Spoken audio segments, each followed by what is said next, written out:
আপনারা জানেন এই যে বেগম খালেদা জিয়াকে নিয়ে যা হচ্ছে বাংলাদেশে, ওনার অসুস্থতা, বিদেশ যাবে কি যাবে না, তারেক রহমান আসবে কি আসবে না, আমি শুরু থেকে এখানে পলিটিক্যাল কনস্পিরেসি, রাজনৈতিক ষড়যন্ত্রের আভাস পাচ্ছি। কিন্তু আপনারা তো সেদিক দৃষ্টি নাই, আপনাদের নেতাদেরও দৃষ্টি নাই। কেউ কেউ অপেক্ষায় আছে মাইনাস খালেদা মাইনাস তারেক, মাঠঘাট আমাদের, আমরাই ক্ষমতায় চলে যাব। যারা আশ্বাস দিছে পশ্চিমারা, ওরা ধোঁকাবাজ, ওরা সামনে দিয়া চমচম খাওয়ায়, পিছিয়ে দিয়া ছুরি মারে।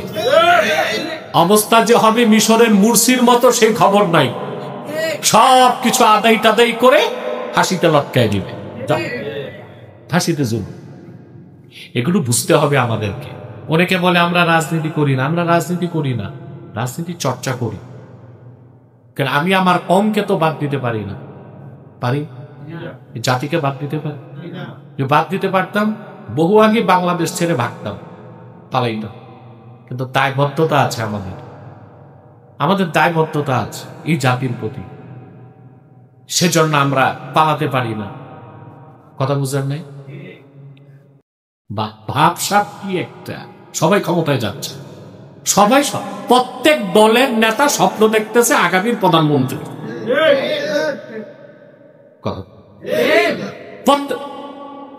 দেখেন না বাংলাদেশে কত বক্তা আর পীর সাহেব নির্বাচনে দাঁড়াইতেছে।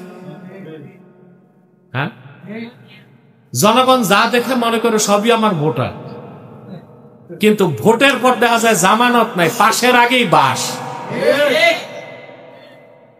জনগণের পাস বুঝলো না, পাওয়ার পলিটিক্স বুঝলো না, রাজনীতির মার্কেট বুঝলো না, গ্লোবাল পলিটিক্সকে অ্যাভয়েড করে বাংলাদেশের রাজনীতিতে কিছু করা যায় না তাই বুঝলো না, বা সব প্রচার করতেছে, আর সব নির্বাচনে পাশ করে সবাই প্রধানমন্ত্রী হওয়ার স্বপ্ন দেখতেছে।